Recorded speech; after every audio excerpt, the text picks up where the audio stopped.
All right, let's jump right in. Today, we're going to tear apart a professional technical analysis report for a stock that's been on an absolute tear lately, PCLA. Our mission? To cut through all the jargon and really figure out the story the charts are telling us, the momentum, the risks, and the potential strategy. Let's do it. So you hear this word breakout thrown around all the time on financial news, right? But what does it actually look like? What are the specific signs that tell an analyst, hey, this stock is making a serious move? That's exactly what we're going to unpack.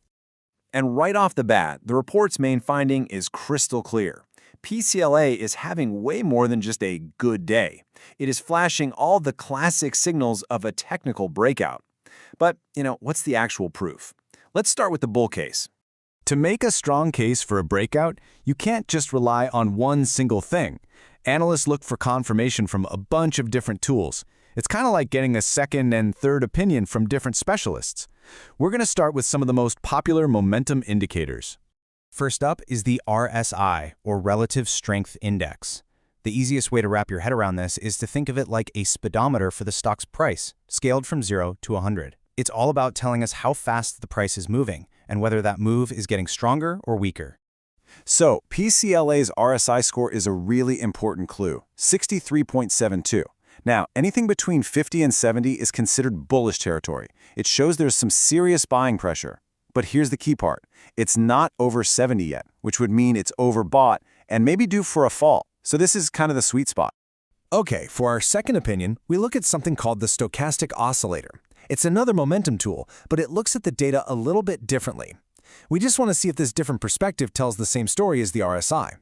And yup, the confirmation is there. The report shows the lines on this indicator are rising, and just like the RSI, they haven't hit that overbought danger zone.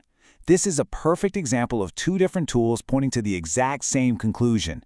This rally has some real strength, and it might just be getting started. So we've got momentum locked down, but is the trend actually strong? For that, analysts turn to the ADX. Now this is important.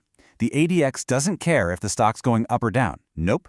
It only measures the strength of whatever trend is happening. You can think of it as a trend validity check. PCLA's ADX score comes in at over 32, and in the world of technical analysis, any reading over 25 tells you that you're looking at a strong, meaningful trend. So the big takeaway here is that this recent price explosion isn't just random noise. The charts are telling us it's a validated, powerful move. Okay, but a good analysis isn't just about cheering for the good stuff. It's about seeing the entire picture. And for PCLA, while the short-term story is really exciting, there's a huge long-term roadblock that kind of puts all this excitement into perspective. This slide lays out the central conflict perfectly. On one side, you've got the stock in this incredible sprint. I mean, it's trading a massive 75% above its 20-day average. But on the other side, it's still running a race it's been losing for a while, because it's still way below that critical 200-day average. This number is the big one. 63.5 cents. That's the 200-day simple moving average. For a lot of big-time traders, this is the definitive line in the sand that separates a long-term bull market from a bear market.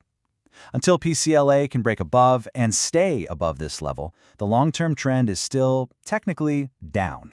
So with this kind of crazy move comes a whole lot of risk. I mean, when a stock moves this far, this fast, you have to start looking at the indicators that specifically warn you about high volatility and potential reversals.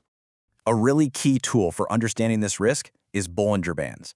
The best way to think about them is like a set of guardrails on a highway.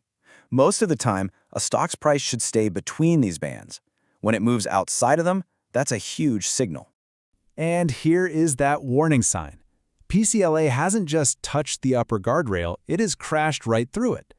Now, while this definitely confirms there's extreme buying pressure, it also puts the stock in a statistically stretched and potentially dangerous position. The report itself uses this exact language, a potential snapback. That's really just another way of saying that prices that get this far away from their average tend to violently snap back towards it. What goes up this fast can often come down just as quickly. The final risk factor to think about is beta. This basically tells us if the stock moves with the general market, like the S&P 500, or if it just dances to its own tune. A low beta means the company's own news is what really moves the needle. PCLA's beta is incredibly low, at just 0.207. This means the stock's fate really isn't tied to what the broader market does. It's driven by its own story, which creates what's called idiosyncratic risk that's specific to this one single company's good or bad news.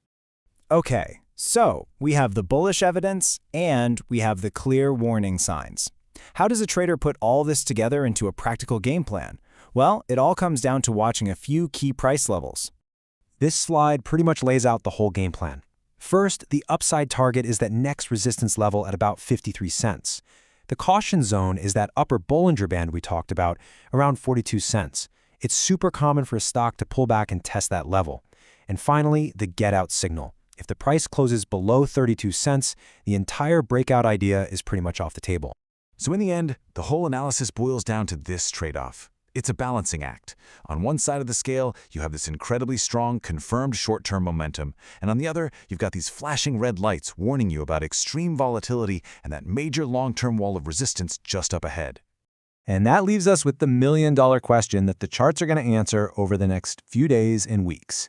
Is this the start of a real sustainable breakout with plenty of room to run? Or is it a temporary volatile spike just designed to trap eager buyers? The key levels we just talked about will be the judge.